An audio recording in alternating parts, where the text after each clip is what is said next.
কক্সবাজারের টেকনাফ উপজেলার লেদা ও নোয়াপাড়া সীমান্তবর্তী আদমের জোড়া বেড়িবাঁধ এলাকায় মাদক বিরোধী অভিযান পরিচালনা করে 1,10,000 পিস ইয়াবা জব্দ করেছে বর্ডার গার্ড বাংলাদেশ বিজিবি।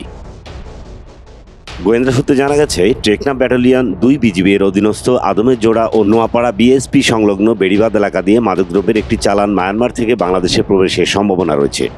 এ প্রেক্ষিতে বিজিবির লেদা বিওপি ও নোয়াপাড়া বিশেষ ক্যাম্প থেকে একাধিক টহল দল প্রতিকূল আবহাওয়া উপেক্ষা করে তীব্র বাতাস ও ঝড় বৃষ্টির মধ্যে নাফ নদীর তীরে কৌশলগত অবস্থান গ্রহণ করে। গভীর রাতে দুজন ব্যক্তিকে বেড়িবাঁধ অতিক্রমের চেষ্টা করতে দেখা গেলে বিজিবি সদস্যরা তাদেরকে বিভিন্ন দিক থেকে ধাওয়া করে। বিজিবির উপস্থিতি টের পেয়ে এক পর্যায়ে তারা নদীর তীরের জলমগ্ন কেওড়া জঙ্গলে ঢুকে যায়। কেওড়া জঙ্গল, নদীর তীর এবং তৎসংলগ্ন বিভিন্ন স্থানে তল্লাশি চালিয়ে পাচারকারীদের ফেলে যাওয়া কর্দমাক্ত অবস্থায় দুটি বস্তার ভিতর থেকে 1,10,000 পিস ইয়াবা ট্যাবলেট উদ্ধার করা হয়। তবে এই ঘটনায় কাউকে আটক করা সম্ভব হয়নি। ধারণা করা হয় অপরাধীরা রাতের আধারে নদী সাতটা সীমান্তের ওপারে পালিয়ে গেছে।